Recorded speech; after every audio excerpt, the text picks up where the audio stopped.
मैं स्वागत करता हूं अपने इस प्लेटफॉर्म स्मार्ट नॉलेज क्लासेस पर। उम्मीद करता हूं आप सब लोग अच्छे होंगे, अपना अपने पढ़ाई का ध्यान अच्छे से रख रहे होंगे। आज आप लोग को 22 अगस्त 2024 का करंट अफेयर्स बताया जाएगा, जिसमें महत्वपूर्ण करंट अफेयर्स कवर किया गया है, जो आपके एग्जाम के लिए तो इम्पोर्टेंट है ही है, आपके जनरल अवेयरनेस के लिए भी काफी इम्पोर्टेंट है। तो वीडियो लास्ट तक देखिएगा, और वीडियो का पीडीएफ जो है कमेंट बॉक्स में पिन कर दिया जाता है और डिस्क्रिप्शन बॉक्स में भी लगा दिया जाता है, तो वहां से आप इसका पीडीएफ देख सकते हैं, जो आपके एग्जाम को जो है नई दिशा देगा। तो वीडियो लास्ट तक देखिएगा, तभी जो आप लोग को लाभ मिल पाएगा। शुरुआत करते हैं आज के महत्वपूर्ण दिवस के साथ। आज जो है विश्व प्लांट मिल्क दिवस मनाया जा रहा है 22 अगस्त को। कब मनाया जा रहा है? 22 अगस्त को। प्लांट माने पौधा, मिल्क माने दूध, समझ रहे हैं आप लोग सब लोग। यानी इसका उद्देश्य जो है लोगों को पौधे से प्राप्त दूध के फायदे के बारे में जागरूक करना है। जो पौधे से दूध प्राप्त होते हैं उसके बारे में लोगों को जागरूक करना है कि कैसे जो है कितना इसका इम्पोर्टेंस है। जैसे सोया का दूध हो गया, सोया का दूध, बादाम का दूध, नारियल का दूध, इस इत्यादि के बारे में जो है इत्यादि पौधों से प्राप्त होने वाले दूध के बारे में लोगों को जागरूक करना, तो इम्पोर्टेंट हो जाता है क्वेश्चन। अगला क्वेश्चन देखिएगा कि उद्योग एवं आंतरिक व्यापार संवर्धन विभाग का सचिव किसे नियुक्त किया गया है? तो विकल्प में है अमरदीप सिंह भाटिया, राजेश कुमार, मोहन शुक्ला, प्रदीप मेहता। तो सही उत्तर आपका रहेगा अमरदीप सिंह भाटिया। अमरदीप सिंह भाटिया को जो है आंतरिक उद्योग एवं आंतरिक व्यापार संवर्धन विभाग का सचिव नियुक्त किया गया है। ये जो है नागालैंड कैडर के जो है आईएएस हैं 1993 बैच के, तो इनको जो है उद्योग एवं आंतरिक व्यापार संवर्धन विभाग का सचिव नियुक्त किया गया है। अभी हाल ही में आपको पढ़ाए हैं कि राजेश कुमार किस विभाग के सचिव नियुक्त किए गए हैं, कमेंट करके बताइएगा। अगला क्वेश्चन देखते हैं कि हाल ही में किसे global finance central banker report card 2024 में लगातार दूसरी बार A+ रेटिंग मिला है? तो A+ रेटिंग किसको मिला है लगातार दूसरी बार? तो विकल्प में शक्तिकांत दास, महेश कुमार जैन, मिशेल पात्रा, इनमें से कोई नहीं। तो सही उत्तर आपका रहेगा आरबीआई के गवर्नर जो है शक्तिकांत दास, इनको जो है दूसरी बार A+ रेटिंग मिला गया है। किस में मिला है? Global finance central banker report card 2024 में। तो इम्पोर्टेंट क्वेश्चन हो जाता है, किसी देश के बैंकर को, आरबीआई के मुख्य को जो इस प्रकार का रेटिंग प्रदान करना, A+ रेटिंग, यानी जो है ये देश के लिए, ये आरबीआई के लिए अच्छा खबर है। तो देखिए ये है शक्तिकांत दास, जो दूसरी बार आरबीआई के गवर्नर बने हैं, ये आईएएस अधिकारी हैं। तो देखिए इसमें जो है इम्पोर्टेंट है, शक्तिकांत दास जो है दुनिया के टॉप बैंकर बने हैं। तो इसके अलावा सिर्फ 2 बैंकर ही इस श्रेणी में शामिल हैं। जैसे डेनमार्क के क्रिश्चियन थॉमसन है, कौन है? डेनमार्क के क्रिश्चियन थॉमसन, और स्विट्जरलैंड के थॉमस जॉर्डन। इंपॉर्टेंट हो जाता है ये भी क्वेश्चन। आपको विकल्प दे सकता है कि 3 लोग का नाम दे सकता है कि कौन जो है A+ रेटिंग पर इसमें नहीं मिला है। तो क्रिश्चियन थॉमसन को दे देगा, थॉमस जॉर्डन को दे देगा, और शक्तिकांत दास को देगा, और एक कोई दूसरा दे देगा। तो कहेगा कौन इसमें से A+ रेटिंग नहीं पाया है, तो ये कौन नहीं पाया है, जो वो अलग एक नाम रहेगा। ये तीनों लोग पाए हैं, क्रिश्चियन थॉमसन जो डेनमार्क के हैं, और थॉमस जॉर्डन जो स्विट्जरलैंड के हैं, और शक्तिकांत दास जो अपने इंडिया के हैं। तो इम्पोर्टेंट हो जाता है कि अपने देश का बैंकर जो है A+ रैंकिंग जो है ला रहा है, तो क्वेश्चन इम्पोर्टेंट हो जाता है। A+ रेटिंग मिली है इनको। और शक्तिकांत दास को जो महंगाई पर कंट्रोल करने के लिए, आर्थिक विकास करने के लिए, करेंसी में स्थायित्व लाने के लिए, और ब्याज दरों पर नियंत्रण के लिए यह सम्मान दिया गया है, तो इम्पोर्टेंट हो जाता है। और 2023 में जो है इसका देखिए, पिछली बार ये पुरस्कार फिर पा चुके थे, और ये जो है बैंक से संबंधित 2023 में शक्तिकांत दास को लंदन के सेंट्रल बैंकिंग अवार्ड 2023 में गवर्नर ऑफ द ईयर पुरस्कार से भी सम्मानित किया जा चुका है। मतलब पिछली बार जो है ये A+ रेटिंग भी पाए थे, उसके बाद जो लंदन में आयोजित होने वाला सेंट्रल बैंकिंग अवार्ड है उसमें भी इनको जो है गवर्नर ऑफ द ईयर पुरस्कार से सम्मानित किया गया था। तो क्वेश्चन जो है काफी इंपॉर्टेंट हो जाता है, ध्यान से देख के पढ़िएगा। शक्तिकांत दास। अच्छा हाँ, ये बताइएगा, आप लोग को अभी कल ही बताया है कि आरबीआई की स्थापना कब हुई? आरबीआई की स्थापना कब हुई, उसका जो किस समिति के सुझाव पर हुआ था, और जो है उसको कब नेशनलाइज कर दिया गया, ये सब आप कमेंट करके बताइएगा, आपको कल परसों में बता चुके हैं। तो वीडियो कमेंट करते रहेंगे तो आपको जो है वो चीज हमेशा हमेशा के लिए याद हो जाएगी। कमेंट करेंगे क्योंकि सोच समझ के करेंगे कि हमारा गलत ना होने पाए या इस चीज से संबंधित क्या है, उसको एक बार पढ़े रहेंगे तो शायद आपको भूल जाए। लेकिन आप कमेंट करते रहेंगे कि उसको पब्लिक में जा रहा है, सब लोग देखेंगे, अगर गलत हो जाएगा तो हमारा क्या कहेंगे हमको। इसलिए जो उसको ध्यान से आप पढ़ करके कमेंट करेंगे तो जो है आपके लिए बहुत फायदा रहेगा कि आप उसको जल्दी भूलेंगे नहीं, तो इम्पोर्टेंट हो जाता है। इसलिए इसको जो है कमेंट करिएगा। और शक्तिकांत दास जो आरबीआई के गवर्नर को कौन नियुक्त करता है, कि राष्ट्रपति करते हैं कि प्रधानमंत्री करते हैं कि कौन करता है, इसको जो है कमेंट करके बताइएगा। हालांकि इसको बताना आपको बताए नहीं तो बता देता हूँ ये, लेकिन आरबीआई वाला आप बताइएगा। जो है इसको भारत सरकार द्वारा नियुक्त किया जाता है। इम्पोर्टेंट है, क्वेश्चन पूछा जा चुका है कि ये राष्ट्रपति द्वारा नियुक्त किए जाते हैं, नहीं, ये राष्ट्रपति द्वारा नहीं, भारत सरकार द्वारा नियुक्त किए जाते हैं, तो इम्पोर्टेंट हो जाता है। क्वेश्चन जो है आईएएस में भी पूछा जा चुका है, यही सेम बिग कोट में करके। फिर अगला क्वेश्चन देखिएगा, रियो हलंग धर, इनका नाम ही बड़ा थोड़ा अजीब है। रियो हलंग धर का संबंध किस राज्य से है जिन्हें अंडर 17 महिला फीफा विश्व कप 2024 के लिए सहायक रेफरी चुना गया है? तो विकल्प में है त्रिपुरा से है, नागालैंड, मणिपुर, मेघालय। तो कहां से है ये मेघालय से हैं। सॉरी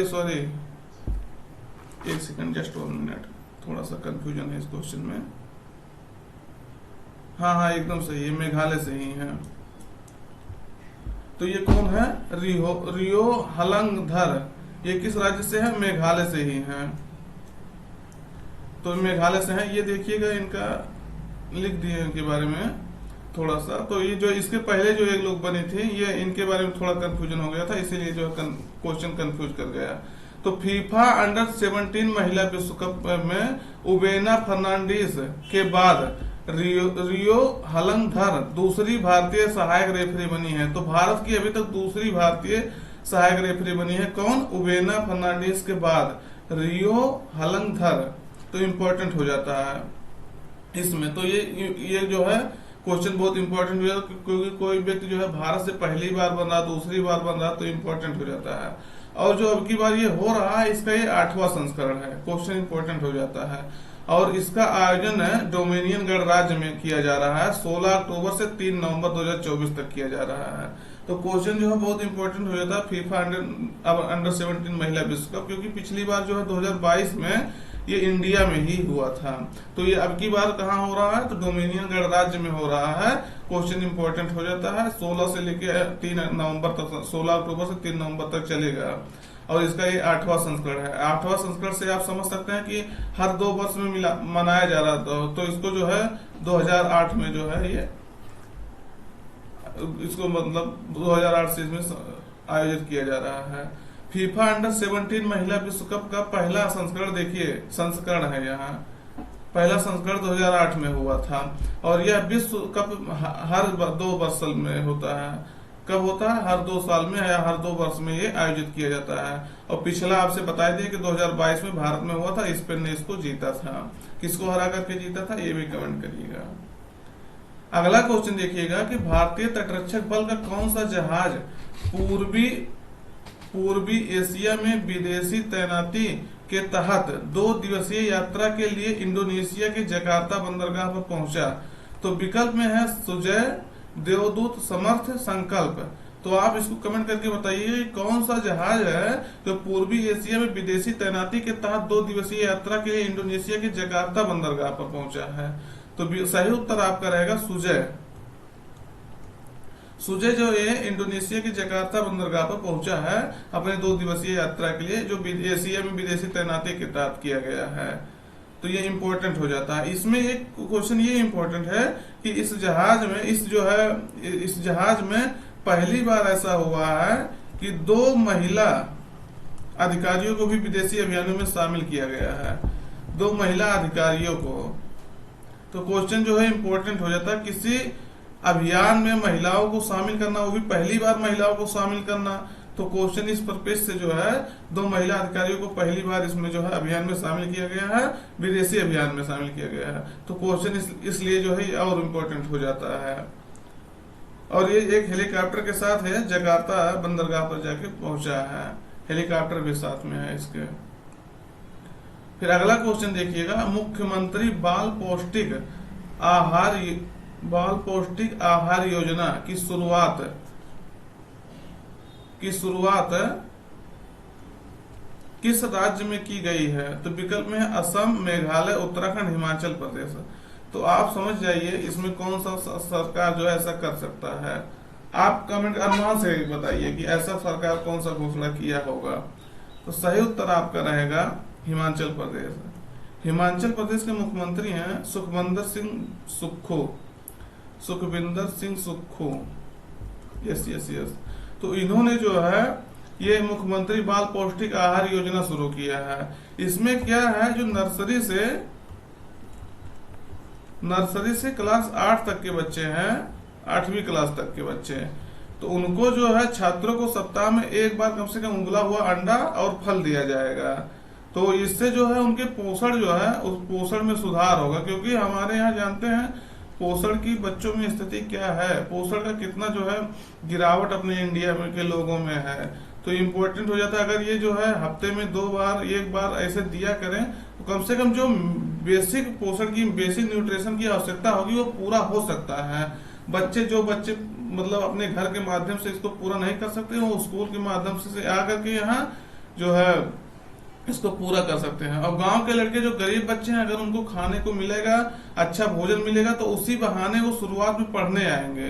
क्योंकि शुरुआत में किसी को इसका लाभ, ये पढ़ाई के बारे में ये नहीं पता होता कि हमारा किसमें लाभ है, इसमें नहीं लाभ है। वो जो अच्छा लगता है छोटा बच्चा वही करता है। उसी बहाने वो मतलब लाभ के बहाने कि हमको खाना भी मिलेगा, हम पढ़ेंगे भी, तो उसी बहाने वो पढ़ने भी आएगा। तो इम्पोर्टेंट हो जाता है, उसका पोषण बनेगा। अगर बच्चे का पोषण अगर सुधार हो रहा, उसके स्वास्थ्य में सुधार हो रहा, तो ये आप प्रत्यक्ष रूप से आप जान लीजिएगा कि देश का जो है अगले आने वाले समय में भविष्य जो है उज्जवल होने वाला है। बच्चे के पोषण से जो है देश का भविष्य देखिए किस तरह से जुड़ता है। तो हर बच्चा अगर स्वस्थ रहेगा तो देश स्वस्थ रहेगा, देश जो है पूरे विश्व में जो है अपना डंका बजाएगा। क्योंकि स्वस्थ देश के नागरिक ही जो है स्वस्थ देश का निर्माण कर सकते हैं। तो हिमाचल प्रदेश के सरकार द्वारा इसको किया गया, सुखविंदर सिंह सुक्खू। फिर अगला क्वेश्चन देखिएगा कि भारत ने किस देश से अतिरिक्त 251 मेगावाट बिजली खरीदने के लिए समझौता किया है? तो अभी कल ही आपसे क्वेश्चन हम डिस्कशन किए थे कि नेपाल की जो विदेश मंत्री हैं, नेपाल की जो फॉरेन मिनिस्टर विदेश मंत्री कौन है? डॉक्टर आरजू राणा देवबा। कल ये क्वेश्चन हम कवर कर चुके हैं कि कौन से देश की राष्ट्रपति, कौन से देश की विदेश मंत्री हैं आरजू राणा देवबा, जो भारत की यात्रा पर 5 दिवसीय यात्रा पर हैं। तो क्वेश्चन इस तरह से पूछा जाता है, हमेशा से पूछा गया और पूछा जाता है कि हाल ही में जो है ये फला व्यक्ति का नाम दे देगा कि मतलब ये भारत की यात्रा पर रहे, ये क्या वो किस देश के विदेश मंत्री हैं या किस देश के हैं, ऐसे सब संबंधित जो है क्वेश्चन बनाया है और बनाया जाएगा, निश्चित रूप से बनाया जाएगा। तो डॉक्टर आरजू राणा देवबा जो है नेपाल की विदेश मंत्री हैं। कौन है? नेपाल की विदेश मंत्री हैं। ये भारत की यात्रा पर थी 5 दिन के, और इन्होंने प्रधानमंत्री मोदी और जो है विदेश मंत्री एस जयशंकर से मुलाकात की है, जिसमें ये निर्णय लिया है भारत सरकार ने कि 251 मेगावाट बिजली खरीदने के लिए हम नेपाल से खरीदेंगे। तो इम्पोर्टेंट हो जाता है किस देश से खरीदेंगे? नेपाल से खरीदेंगे। और भारत अब लगभग जो है नेपाल से पहले से हम लोग जानते हैं बिजली आयात कर रहा है। तो 941 मेगावाट की बिजली पूरा भारत वहां से आयोजित करेगा। और अभी ये भी निर्णय लिया गया है अगले 10 वर्षों में बहुत ज्यादा जो है बिजली हम आयात करेंगे नेपाल से अगले 10 वर्ष में। तो इम्पोर्टेंट हो जाता है ये क्वेश्चन जो है, इसको देखिएगा। तो 18 से 22 तारीख के अगस्त के बीच में भारत के दौरा पर है, मतलब आज तक। फिर अगला क्वेश्चन देखिएगा, आईसीसी महिला T20 विश्व कप बांग्लादेश के स्थान पर कहां आयोजित होगा? तो विकल्प में है आयरलैंड, यूएई संयुक्त अरब अमीरात, जिसे कहते हैं सऊदी अरब, उसके बाद कतर। तो सही उत्तर आपका रहेगा, कौन सा सही उत्तर रहेगा? संयुक्त अरब अमीरात, यूएई में जो है इसको आयोजित किया जाएगा। क्यों? क्योंकि बांग्लादेश की स्थिति जो है आप सब परिचित है। बांग्लादेश में बांग्लादेश के प्रधानमंत्री जो लोकतांत्रिक रूप से चुनकर आई थी, उन्होंने उनको जो है सेना और लोगों के सहयोग से जो है हटा दिया गया पद से। वो भारत में जाकर के शरण लिए हैं आकर के। तो इनको जो है देश में इस समय क्या माहौल है इससे आप सब लोग परिचित हैं, कई बार इसको बता चुके हैं कि वहाँ जो है यूनिस खान के नेतृत्व में जो है अंतरिम सरकार बनाया गया है, लेकिन वो भी सरकार उतना स्थायी नहीं है। तो देखिए वहाँ की हालत जो है, धरना अभी टल नहीं रहा है, धरना रोज चल रहा है। इसके कारण से वहाँ हालत जो है अस्थिर है, बना हुआ है। तो यहाँ बांग्लादेश में जो आईसीसी महिला T20 विश्व कप कराने का निर्णय लिया गया था, उसको हटा करके संयुक्त अरब अमीरात में कर दिया गया है। संयुक्त अरब अमीरात में कहाँ किया गया है? तो 2 स्थान इसको चुना गया है, एक दुबई प्लस शारजा। तो यहाँ जो है ये आयोजित होगा, यहाँ इसको आयोजित किया जाएगा। तो इम्पोर्टेंट हो जाता है संयुक्त अरब अमीरात में। और ये एक क्वेश्चन यहाँ ये है कि जो इसका बांग्लादेश है, ये इसका मेजबानी का अधिकार बांग्लादेश को ही रहेगा। मतलब देश में दूसरे हो रहा, लेकिन मेजबानी कौन करेगा? बांग्लादेश ही करेगा। इम्पोर्टेंट हो जाता है, मेजबानी का अधिकार किसको ही रहेगा? बांग्लादेश को रहेगा। तो इम्पोर्टेंट क्वेश्चन हो जाता है। देश में सिर्फ वहां अस्थिरता होने के कारण उसको वहां से हटाया गया है बांग्लादेश से, लेकिन मेजबानी बांग्लादेश ही करेगा। और कब ये होगा? तो 3 से लेकर के 20 अक्टूबर 2024 के बीच में ये होगा। तो जब ये शुरुआत होगा, जब ये होगा, तो हम उसके बारे में और आप लोग को डिटेलिंग पूरा बताएंगे, कैसे क्या होता है क्या नहीं होता है, पूरा बता दिया जाएगा। फिर अगला देखिएगा, T20 इंटरनेशनल मैच के 1 ओवर में सबसे अधिक रन बनाने का रिकॉर्ड डेरियस बिशप ने बनाया है। तो उनका संबंध किस देश से है? विकल्प में है Qatar, West Indies, Samoa, New Zealand. तो सही उत्तर आपका रहेगा। देखिए क्या इंपॉर्टेंट क्वेश्चन हो जाता है कि T20 इंटरनेशनल में पूरे विश्व में अभी तक सबसे अधिक रन इन्हीं ने ही बनाया है 1 ओवर में। 1 ओवर में आप जाने कितना रन बन सकता है? 36 रन बन सकता है। आप कहेंगे मतलब 6 बॉल होता है, 6 रन बना सकते हैं 1 बॉल में, तो 36 रन हो जाएगा, बहुत होगा मैक्सिमम। लेकिन इन्होंने जो है कितना रन बनाया है? 6 छक्का लगा करके, ये देखिए इन्होंने इतना रन बनाया है, 39 रन। कहने मतलब 6 छक्का लगाया इन्होंने 6 बॉल पे, और 3 जो है 9 बॉल हो गया, 3 गेंदा जो है 9 बॉल हो गया। इसके कारण से आप समझ लीजिए कि इन्होंने कितना रन बना लिया? 36 और 3 39 रन। तो डेरियस बिशप जो है सामोआ के हैं, तो इन्होंने जो है ये 39 रन अभी तक बनाए। जो इनका सबका रिकॉर्ड था अपने देश के जो है रोहित शर्मा और ये सबका, वो रिकॉर्ड तोड़ दिए युवराज सिंह का। इन्होंने ही 6 बॉल, इन सब ने 6 बॉल पे 6 छक्का लगाया था 36 रन बना करके 1 ओवर में। लेकिन तो ये सबका रिकॉर्ड तोड़ दिए हैं डेरियस बिशप ने। उन्होंने 39 रन बनाया है 1 ओवर में। 3 ओवर जो है, 3 गेंदा जो है 9 बॉल होने की वजह से, तो इनको जो है ये मिला है। तो किस देश के हैं ये? सामोआ के हैं। इम्पोर्टेंट हो जाता है, कोई विश्व रिकॉर्ड तोड़ रहा है तो ये क्वेश्चन बिल्कुल निश्चित रूप से इम्पोर्टेंट हो जाता है। इनका नाम भी इम्पोर्टेंट हो जाता है, देख लीजिएगा नाम डेरियस बिशप है और समोआ देश के निवासी हैं। ज्यादा करके जो है आपका विकल्प पूछा जा सकता है नाम का, तो डेरियस बिशप है इनका नाम। ये आपसे बताई थी 39 रन बनाए हैं।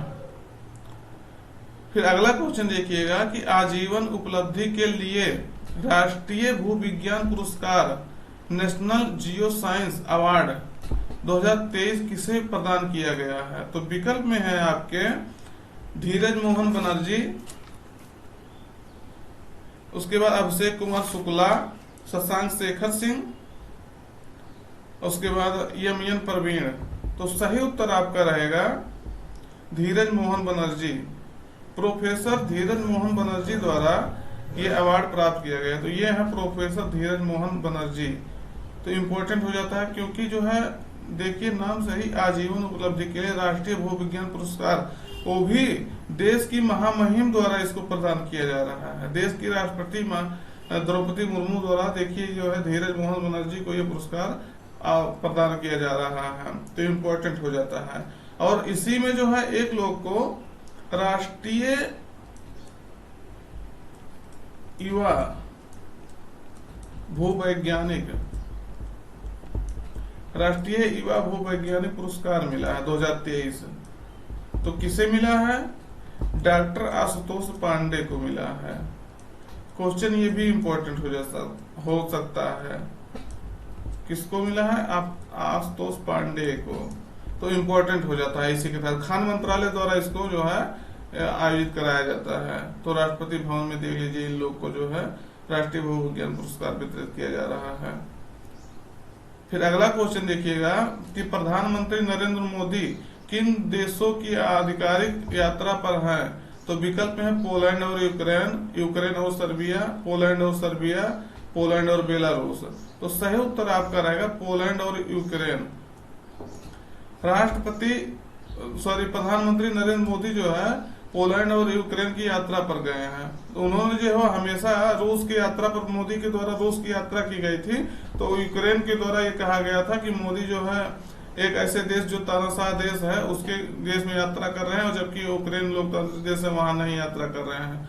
तो इस परिप्रेक्ष्य में जो है इनका जो है राजनयिक सफर का जो है 70 वर्ष लगभग पूरा होने वाला है। तो इसके उपलक्ष्य में भी यूक्रेन ये जा रहे हैं प्रधानमंत्री मोदी। तो पोलैंड और यूक्रेन की यात्रा पर ये दोनों देशों में यात्रा पर रहेंगे।